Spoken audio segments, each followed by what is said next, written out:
La boutique de Sayed Mukhtar dans le centre de Kaboul regorge de colliers, de parures, de bagues et de bracelets en or.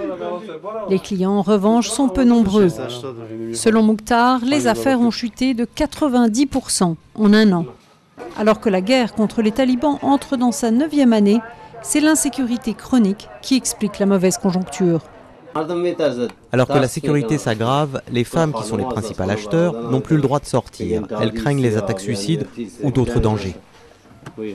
Selon les marchands d'or, si l'insécurité garde une partie de la population à l'intérieur, les familles les plus aisées ont déjà tout simplement quitté la ville. Le 18 janvier dernier, une série d'attaques dans le centre de Kaboul a causé la mort d'au moins 5 personnes, dont un enfant. L'une des bombes a explosé à proximité de la boutique de Mukhtar.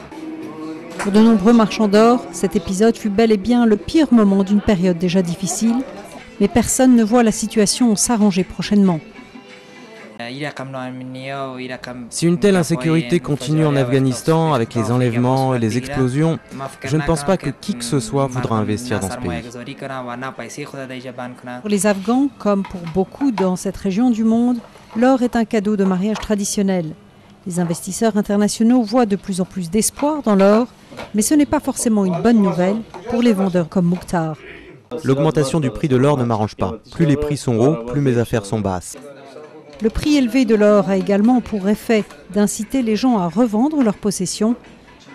Quant à Mukhtar, cela fait 2 ans qu'il n'a pas vendu une de ses pièces les plus précieuses. C'était un collier aux environs de 20 000 €, 1 million d'Afghani.